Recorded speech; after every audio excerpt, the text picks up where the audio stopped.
So Totai, do you want to talk us through the selection for the 23-player squad on Tuesday? Yeah, look, it's a very exciting squad. We've got a mixture of experienced and young players. The whole purpose of this is obviously showcase the Pacifica First Nations talent that we have. And we've got quite a unique bunch. We've got a group of guys who are probably on the fringe of Wallaby selection, group of guys who are on the fringe of Super Rugby selection. And we've got a mixture of young guys who are probably going to get their first Super Rugby contract next season. So real mixture.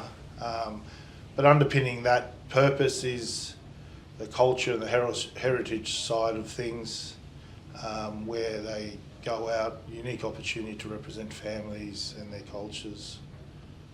What's the vibe been like within the squad since you met up last week? Yeah, I think it's been pretty good. We get 1 week, which is, it's not ideal, but it is what it is. And we've tried to keep it as simple as possible.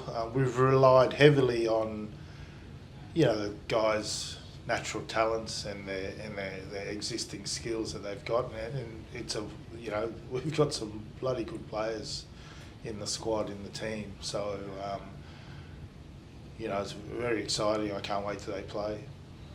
How has the training and the preparation from previous Lions games helped contribute to the final layout of the side? Yeah, look, we picked probably the most experienced squad, the team that's going to run out. We've gone with a lot of experience, guys who've been there, done that. Kurtley's going to lead the side, and he's the most experienced player there. Not sure exactly how many caps he got, but there's 95, I think. 95, wow. So that's a lot more than me. Deservedly so. I think he'll do a wonderful job. But we've got, there's some young talent in there as well, which I'm really, really excited about. And I think they deserve a run. There'll be some players coming off the bench, some exciting young players coming off the bench that I'm looking forward to watching as well. Kurtley, you touched upon it there, but what does it mean to you personally to captain a side like this that's the first of its kind in Australian rugby history? Yeah, it's a huge honour to be able to represent the team. As Totai said, there's some classy players and some real talent there, and to be able to lead them onto the park against the Lions on Tuesday is an absolute privilege and a huge honour. And but I will mention they're all the boys are leaders in their own rights. I think, as we alluded to, there's a really good balance to the squad, some experienced players, and we're all leading our own areas. So, but yeah, huge honour, and yeah, just an exciting opportunity to go against the Lions on Tuesday. Are you looking at this game a bit differently from when you took on the Lions back in 2013 as part of the Wallaby setup? I guess more importantly, just sharing knowledge and the experience of what to expect. I think we're hoping to get a really good, healthy crowd. The Lions, the Red Sea will be kind of coming down all excited after the first test win last night in Brisbane. So, I think it's just going to be a wonderful occasion, and the atmosphere is pretty amazing. So, but yeah, just sharing experience here and there, and to a lot of the players, and just making sure that we just enjoy the occasion. It's the first of its kind, and importantly, we have a responsibility to represent our families and our culture, which is really special to all of us. I think you mentioned it to me earlier that the second test in 2013 was at Marvel Stadium. So what's that going to mean to you to come back there 12 years later as part of this team? Yeah, it's unique in its own right, but Marvel Stadium, the roof will be closed. I'm certain of that. I'm not certain, but if it is, if it is closed, it's only going to make the. Is it closed? I think it is. It is, okay, great. it's only going to make the noise even louder. So again, as a young kid, especially being a First Nations Pasifika boy, these are the opportunities you dream of, right? And I know the boys are really excited for that one. How's your recovery from injury being? Obviously, unfortunately, you missed the Western Force game against the Lions. Yeah, it's all come along really well.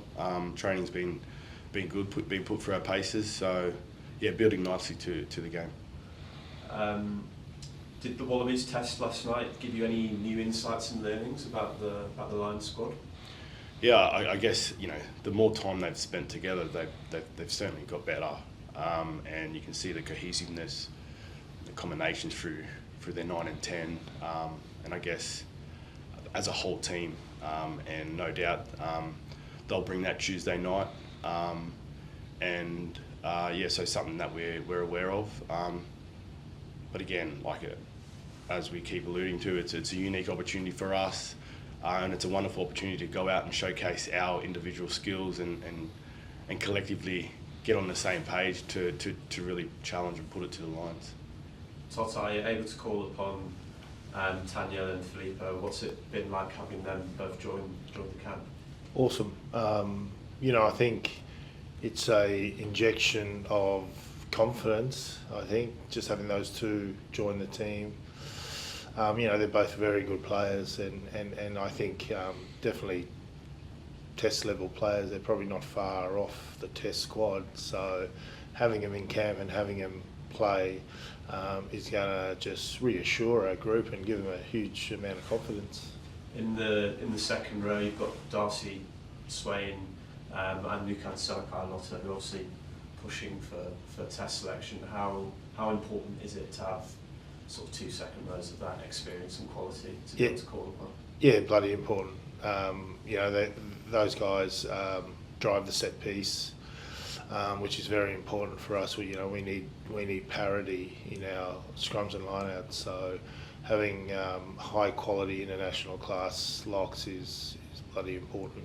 I'm not going to go through the whole team positional wise, but back row, somewhere where you know well yourself, there's a really nice blend there of sort of size, power, and someone like Charlie Gamble who can win turnovers really easily. Yeah, I think so. It's a good mixture of physicality, skill, and X factor. I think I'm a big fan of the number 8, Tualima. I haven't seen much of him this year in Super, but I remember him. He's a Brisbane boy, so I remember him when he was at school and coming through the ranks. But just watching him go about his business this week has been really, really impressive. The program down at the Brumbies they're doing a great job. Do you think you've managed to find the balance between training and connection in this camp over the past week or so? Yeah, that's always a hard one. Look, I always go by, other players happy, other players organised and getting enough detail to be able to play well and be able to throw some punches. I think so. It's probably a better question for the skip. Yeah, it's been good, and I think the coaches have also kind of just took our kind of conversations and adjusted, and I think in terms of the way we want to play, really simplified our game plan. So didn't put too much there to think about, but have a real good basic structure, so where we can be able to express ourselves and really take to the Lions.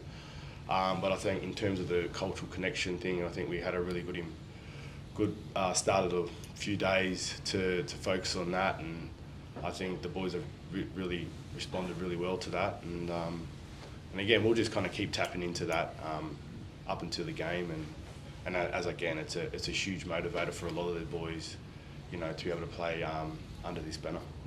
And what are your thoughts on the blend in the back line, Kurtley? There's obviously a great mix of, again, youth experience, kind of skill and power there as well. Yeah, I see it's good combination of everything. You've got a good centre pairing, in David and Lullakai, two guys who are great at going direct and getting over that gain line, and I think that's really going to be important for us to get ourselves in the game and get our big boys around the corner. So, and then you got some speed out wide, and Nguni coming back from Wallaby camp will add that experience and that a bit of pace and unpredictability too. So, really good balance and an exciting one. And how does it feel for you to be back in the 10 jersey as well? Yeah, it's been good. It's been a real eye opener, but I guess kind of having the guys around me with the good communication really helps my job, and really hoping with the forward pack that we have that we'll be able to kind of dominate up front and hopefully get some good platform to kind of use our speed out wide. As simple as that. What excites you about someone like Jaron McLeod coming off the bench as a young guy coming through the system? Yeah, I'm so proud of Jared. He's worked extremely hard as a young Indigenous boy down in Canberra, working his trade, and again, this is just a wonderful opportunity for him, and just shows this concept, this game of what it can really be, a platform for our next generation of kids, both First Pasifika and Indigenous, to aspire to be like and to play for, hopefully one day. And he gets his opportunity. A good young kid who's really excited.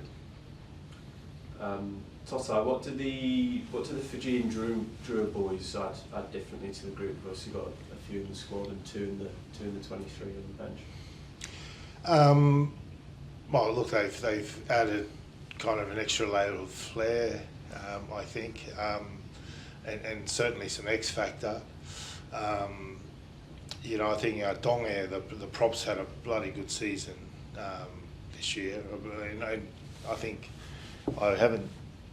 he kind of just popped up on the radar really this year, and I thought he was outstanding. Loga Messi misses out, but I've watched him this year. He's had a really good year as well, and also looking forward to Volleyball coming off the bench. He's been enormous for the Drua. Those players they add an extra level of X factor for us, and we want to play that quick tempo with some offloads and pop-ups, in and around the ruck. So hopefully they can bring that off the bench. Just last question from me. Have you spoken to Pete Samu about the news? Is he disappointed to miss out? Yeah, he is. He really wanted to play this week, and he deservedly he should be starting. He's a quality player.